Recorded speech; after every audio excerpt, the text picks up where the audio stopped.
What is James, a servant of God and of the Lord Jesus Christ? I'm not sure that was in the original, but it might have been. I think it would have just said of the Lord or something, or my brother. But what about this? The 12 tribes in the dispersion greetings. And how about this? Luke, this is the earliest thing. You are those who've continued with me in my trials, and I assign to you, as my Father assigned to me, a kingdom. So, no, God the Father and me, the Davidic figure, that you may eat and drink at my table in my kingdom. I believe that would be on earth, right? On earth, messianic banquet, and sit on thrones judging the 12 tribes of Israel. That's a Q passage, the last passage in Luke's Q at the Last Supper. So, in our public knowledge of Christianity, I've never heard anyone talk about why 12 apostles. And yet, here it is, one apostle for each tribe. Well, what is this thing about tribes? What do you mean? Where are the tribes? I know about Jews in Judea and Samaria and the Galilee, and maybe scattered members of those tribes. I don't like calling them lost tribes, the word we're kind of stuck with right now. We can try to change it. I would rather call them scattered tribes. Why? Because, as you know from this book, if you've read it, and I hope you have, the chapter on the plan of the Hebrew Bible, whether you believe it or not, this book represents, to a large degree, the foundational faith of the Jesus movement, the foundational faith. Now, I know it doesn't, the Hebrew Bible doesn't go as far as Jesus went with resurrection, afterlife, but there are hints at it, right? Like Daniel 12 and so forth, Isaiah 26. But why does Jesus choose 12? I would rather call them the scattered tribes because in several of those prophetic texts, and they're all quoted here, it's the dominant theme of the Hebrew prophets that God will someday restore his people, all 12 tribes. Now, whether you believe that or I believe that is irrelevant to the study of Christian origins. You follow? There's, you can make this book part of your faith if you want, but if you don't groove with it, or you say, well, that's an interesting book, I read it, that chapter has all the passages. It is the dominant theme of the Hebrew prophets. And you would understand why. If you think about the prodigal son as a parable, think about this. One son stays home, and another son leaves and loses his family, his identity, and takes up the way of the world, right? But then he comes home and the father rejoices. This has been understood anciently as a parable for the tribes returning. And if you read all those passages, you'll see. So here's James, the head of the 12. There's the 12, and then there's James, just like there was the 12 in Jesus. He's the successor of Jesus, the brother of the Lord. He is in charge. And he's writing to the 12 tribes. Did they get the letter? I don't know. We don't know where they were. Josephus says in his time, they were up around the Black Sea. Now they've moved from there, but that he says they were up in that area. Well, when we go to Peter, look, Peter, an apostle of Jesus Christ, to the exiles of the dispersion, the exiles of the dispersion in Pontus, Galatia, Cappadocia, Asia, and Bithynia. Those are those areas right up by the Black Sea. Apparently, Peter travels up there. Remember, he's to the Jew first, right? Meaning people that are known as Jews, but also James is writing to the tribes as a whole. So you could say he's going to Israel and Paul is going to the nations. Now, let me go back up here. And if you look at the messianic task, what is the branch of David supposed to do? This is the chapter. There are 10 passages. Again, restoring Abrahamic faith. I outline all 10. There are only 10 passages on the Davidic figure. He's never called the Messiah. Isn't that interesting? There is Who do you think the Messiah is? Who's the Messiah? Is he the Messiah? Messiah means anointed. So you're asking me, is he anointed? Yes, I would say he's considerably anointed by God, right? Uh, by the Spirit, maybe. Did somebody anoint him with oil? Yeah, actually, a woman anointed him with oil. How about that? That's kind of interesting. So he is anointed. A woman pours oil on his head and it runs all down his beard and so forth. So, and Jesus says, she's anointed me for my burial. Well, that kind of fits, because he's crucified a few days later. But let's look at this. So a shoot comes from the stump of Jesse. Jesse is the line of David. A shoot comes up. You've cut down a tree, surely, in your backyard, some of you over the years. We've got a couple in our yard. Yeah, we got little shoots coming up. You can kill the stump, or you can have shoots come, and that tree will keep going if it isn't dead at the roots. And a branch, finally, you can get a branch. That is a word, netzer. Netzer means something more than a little green sapling. It's actually a branch, like a branch of a tree. And then you get this extraordinary spiritual description of this figure. The Spirit of the Lord will rest upon him. Notice, rest upon him. According to the Ebionites, the Spirit hastens through the ages, wanting to rest upon the final anointed figure. So there are many messiahs, right? Many anointed ones. Every prophet, every priest, they're anointed by the Spirit. The priests are anointed by oil. But here, the Spirit rests upon him. In Ebionite texts, at his baptism, it happens. So whether you go with that or not, he sees the Spirit descending like a dove, and it nests. A dove is looking for a nest. It's a metaphor. It nests upon him, meaning, I mean, it's kind of a crazy metaphor. You got a bird living in your hair, but you get the idea. It's the Holy Spirit. Like a dove, it doesn't mean it's a dove, but how a dove comes down and swoops and finally finds its place. Have you noticed? Not like it's a bird coming down, but it comes down like a bird. And Moses had that spirit. Remember, he got that spirit and he was able to take that spirit and put it on the 70 elders. It's like an entity in these texts. So the Spirit rests upon him.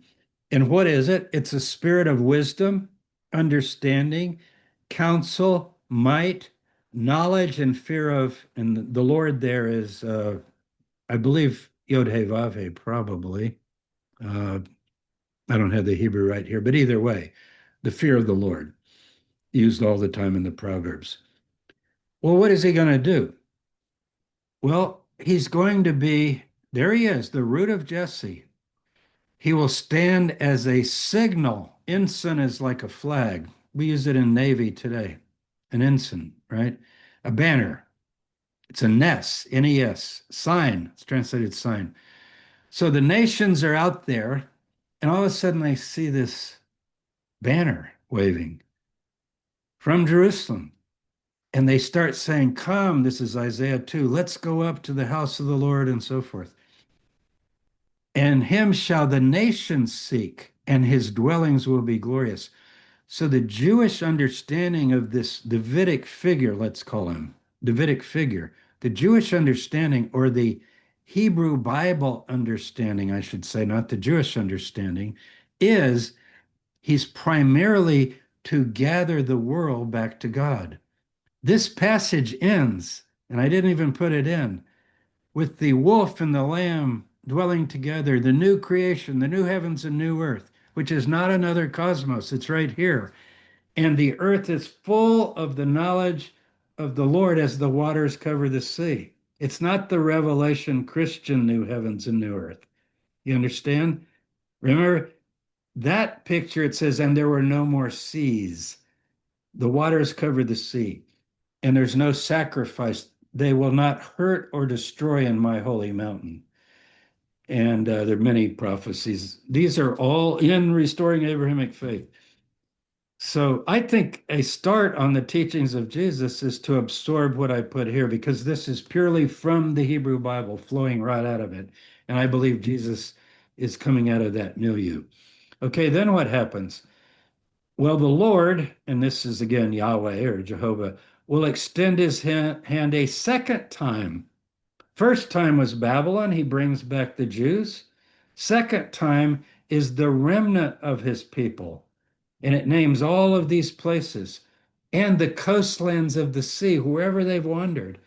He will raise an ensign for the nations and assemble the outcast of Judah, of Israel, rather, I'm sorry, and the dispersed of Judah from the four corners of the earth. So they've been scattered all over the world. They come back. Now, if Jesus is saying in his day, now I'm just going back to the first century, none of this happened.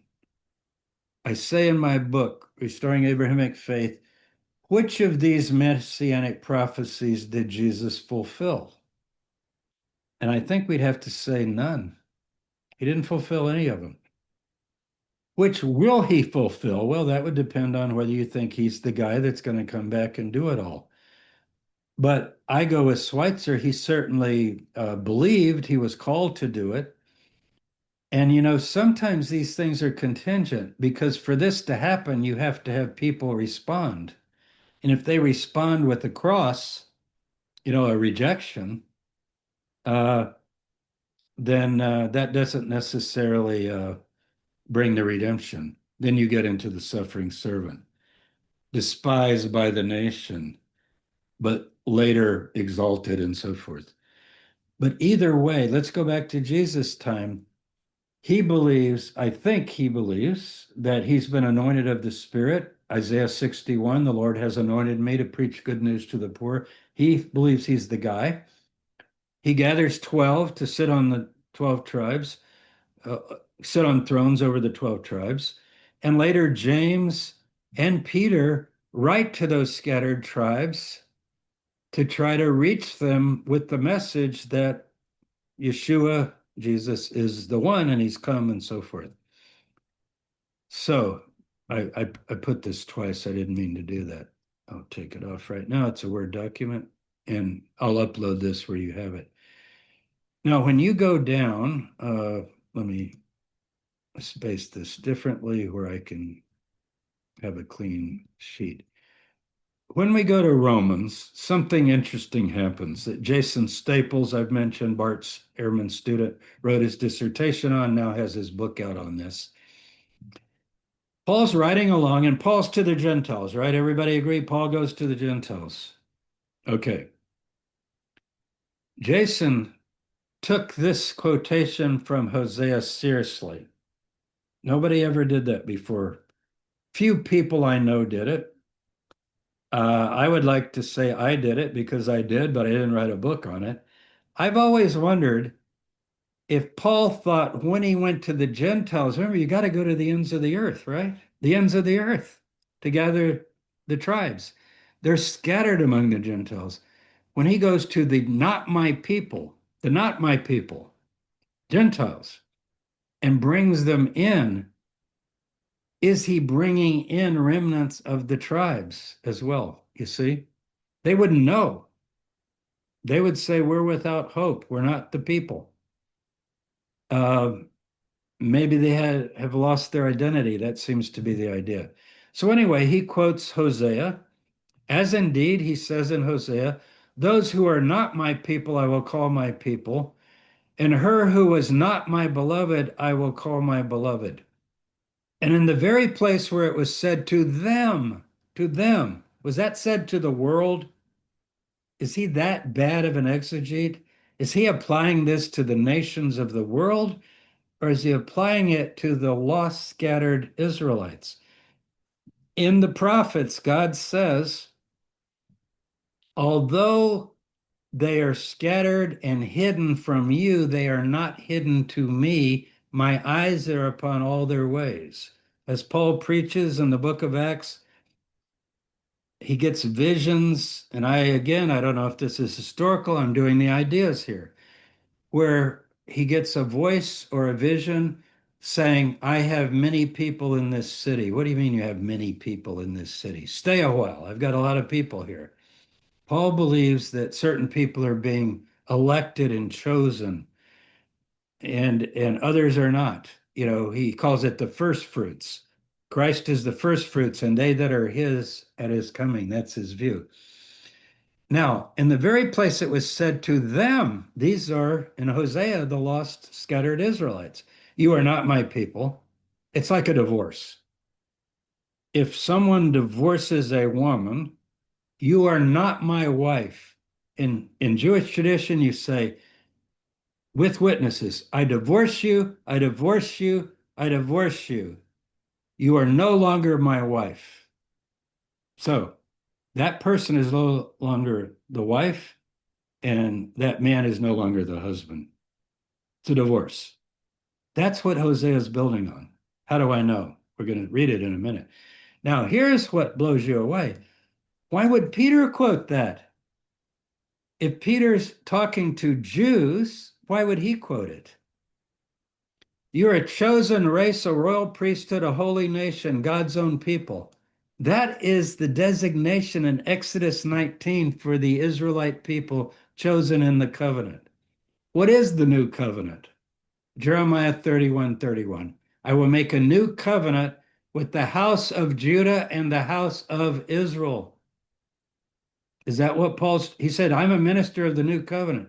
If you're a minister of the new covenant, what are you basically trying to do? Bring Israel back. So he says later in Romans, when the full number of the Gentiles come in, all Israel will be saved. Not like every Jew on earth will be saved, but it's a term in Hebrew, Kol Yisrael, all Israel. If you read the Israeli Constitution, or I'm sorry, they don't have a constitution. Excuse me, the Israeli Declaration of Independence, May 14th, 1948, when the full number of Gentiles, what does that mean? The full number, and with those scattered tribes will come the nations as well. Jeremiah 3, I will make Jerusalem the throne, and all the nations will also come up. See, Paul, he's not going around and saying, you're part of the lost tribes, you're a Gentile, you're part of everybody's a Gentile. It said, not my people. Everybody's divorced. The non-Jews and Israelites are divorced because of their paganism and their idolatry. And the scattered Israelites have also gone away and probably forgotten God, that you may declare the wonderful deeds of him who called you out of darkness into marvelous light. Once you were no people, now you are God's people. Once you had not received mercy, now you've received mercy. So everybody that reads that today, including all New Testament scholars that I know, except Jason Staples, say he's just using that language for non-Jews to say it's sort of like Hosea said. And yet he says, I've got to reach the ends of the earth. I've got to go to Spain and so forth. I got to cover the world. Now, if you read Hosea, now we're back in history, and Hosea is writing to the northern tribes, and they've been taken away by the Assyrians. And he has these children, and they're named Not My People and No Mercy. Funny names for kids, right? It says, name these kids Not My People and No Mercy. So, no mercy, no pity. I will no more have pity on the house of Israel, but I'll have pity on the house of Judah, and I will deliver them by the Lord. I will not deliver them by bow, sword, arrow, and so forth. This is when the Assyrians were threatening Jerusalem. But look at this. Yet the number of the people of Israel shall be like the sand of the sea, which can neither be measured or numbered. And in the place where it was said to them, you are not my people, it will be said to them, you are sons or children of the living God. And the people of Judah, how clear is this? And the people of Israel shall be gathered together and appoint themselves one head and go up to the land. Okay. I will betroth you to you. I will betroth you to me forever. Is that a marriage?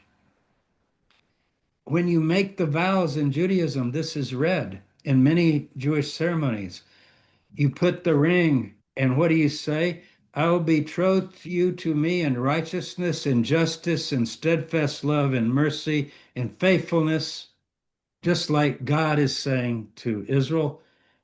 And I will have pity on not pitied, and I will say to not my people, you are my people. What I'm suggesting here is that Peter and James are going out. James stays in Jerusalem as far as we know, but Peter's going out, right, to the Jews, so to speak, and Paul to the Greeks. But as Paul goes to the Greeks, he also believes he's bringing in the sheaves, you might say. He's bringing in the others.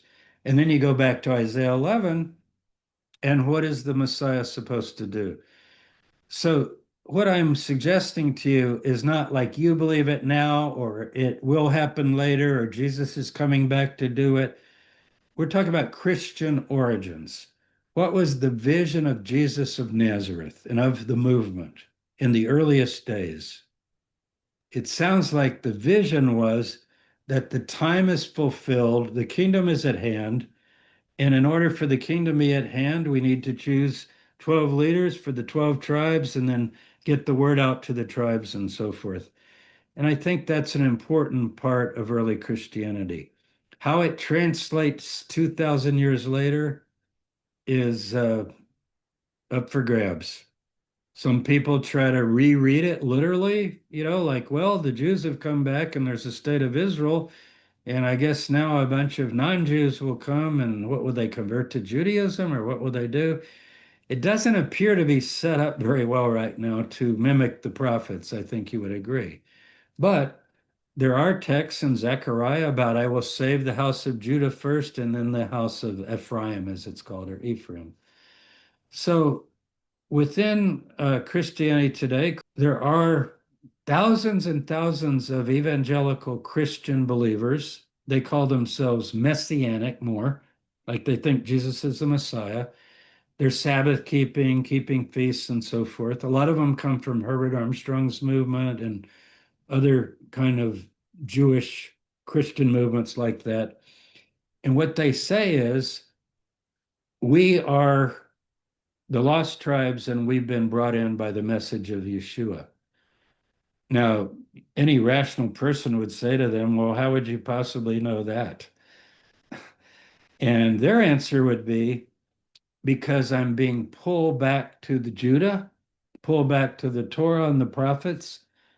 And isn't that what the prophets say will happen? In far countries, they will remember me and come home. That's a quote from Jeremiah. In far countries, they'll remember me and come home. So you have people today that are trying to be this, you might say, or say they are that. They tend to be pretty strong on evangelical Christianity, meaning they're Pauline. They're very Pauline. Wear yarmulkes and prayer shawls, and they'll follow the Jewish order of worship and so forth. And you think they're kind of like Jews, but it's not the typical Jews for Jesus movement. They will, a lot of them will call themselves Ephraimites.